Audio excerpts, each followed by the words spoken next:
Hi hello மக்களே, இன்றைக்கி நம்ம வீடியோவில் பார்க்க போகிறது ஸ்டிக்மேன் கிரேட் வார். நான் அப்போவே ஒரு பீஸா வீடியோ போட்டிருப்பேன் எஸ்எம் கேமிங் சேனலில்.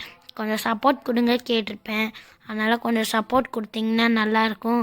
இன்றைக்கி நம்ம ஒரு வார் ஃபைட்டோட போகிறோம். இவங்க என்னமோ சொல்கிறாங்க, you will learn how to play the game there. அதாவது நான் எப்படி விளாடுவேன்னு கற்றுக்கணுமா இதில் இப்படின்னு போட்டிருக்காங்க.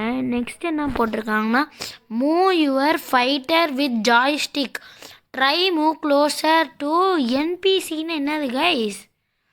இப்போது ட்ரான் டு மூவ். ஓ இப்படியா கைஸ்? மூவ் தேர். இவன் நருட்டோ, இவன் சாஸ்கே.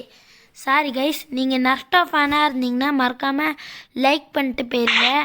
இதான் fight attack. Next good job. Now press and hold block button to block your opponent attack. அப்படின்னா ஓ இதெல்லாம் ஷீல்டு கைஸ்.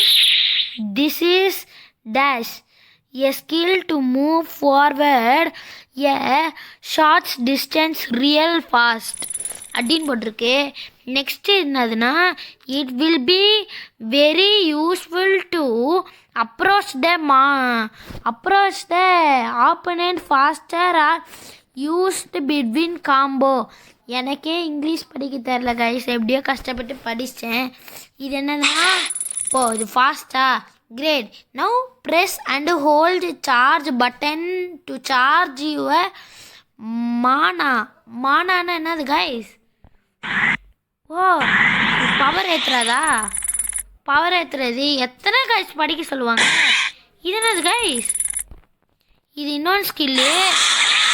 ஓ இதான் இந்த இன்னொன்று பவரா? இப்போ மறுபடியும் இன்னொன்று இது இருக்கு கைஸ். அதெல்லாம் முடிஞ்சா கைஸ்? இப்போ நீங்கள் கமெண்ட் செக்ஷனில் சொல்லிடுங்க, நருட்டோக்கும் சாஸ்கேக்கும் சண்டை வச்சா யார் கைஸ் ஜெயிப்பா? உங்கள் கருத்தை கமெண்ட்டில் சொல்லிடுங்க வைங்க. இப்போ ஃபைட் ஆரம்பிக்க போகுது கைஸ். அதுக்குள்ளே பவரை யூஸ் பண்ணுறேன்னா நான் என்ன கைஸ் பண்ண முடியும்? இப்போ தான் கைஸ் நம்ம பவரை யூஸ் பண்ணோம். கைஸ் பவர் முடிஞ்சிச்சு. இன்னும் கைஸ் நம்ம சரி நெக்ஸ்ட்டு பார்ட் 2ல் சந்திப்போம். இதே கேம் பார்ட் 2ல் நான் இந்த மாதிரி நிறைய வீடியோஸ் போடுவேன். கிராணி சாப்டர் 2, கிராணி சாப்டர் 1, ஃப்ரீ ஃபயரு, இந்த மாதிரி வீடியோஸ் நீங்கள் கமெண்ட் செக்ஷனில் சொன்னீங்கன்னா நான் போடுவேன். பை பை, டாடா, see you.